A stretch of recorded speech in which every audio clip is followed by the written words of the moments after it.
Hi hello' good morning সকলোকে। এই ৰাতিৰ কাৰ্যসূচীখিনি এতিয়া বৰ্তমান দি আছোঁ আপোনালোকক। এই বাঁহগাজে কোনে কোনে ভাল পায় চাব আপোনালোকে। মই কেনেকৈ বনাইছোঁ মোৰ ৰেচিপিটো। মই খুব খাই ভাল পাওঁ। আমি হ'ল ট্ৰাইবেল মানুহ, খাই ভাল লাগে। আমি ঘৰত হ'লে খাওঁ। এইটো হ'ল গড়াচৰৰ পৰা কিনি অনা 20 টকা কৰি। ত' অলপমান বেয়া ওলাইছে এইখিনি। তো মই কেনেকৈ কৰিলোঁ, আগতে কুকাৰ লৈ বইল কৰি ধুনীয়াকৈ চিটি মাৰি ল'ব লাগিব 5-6 বাৰমান সিজা কৰি ধুনীয়াকৈ বইল চিটি মৰাৰ পিছত কেৰাহীত ধুনীয়াকৈ তেল অলপমান দি তাতে সোৱাদ অনুযায়ী দিব লাগিব নহৰু, পাঁচফোৰণ, তেজপাত দি ধুনীয়াকৈ ভাজি লৈ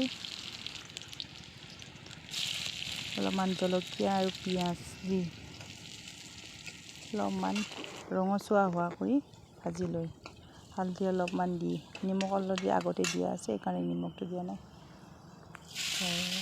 বইল কৰি থৈ দিয়াখিনি ধুনীয়াকৈ উলিয়াই লৈ ভাজি আছোঁ। ভাজি লৈ অলপ সময় থোৱাৰ পিছতে পানী চানী দিব নালাগে আৰু পানী চানী নিদিয়াকৈ ধুনীয়াকৈ থৈ দি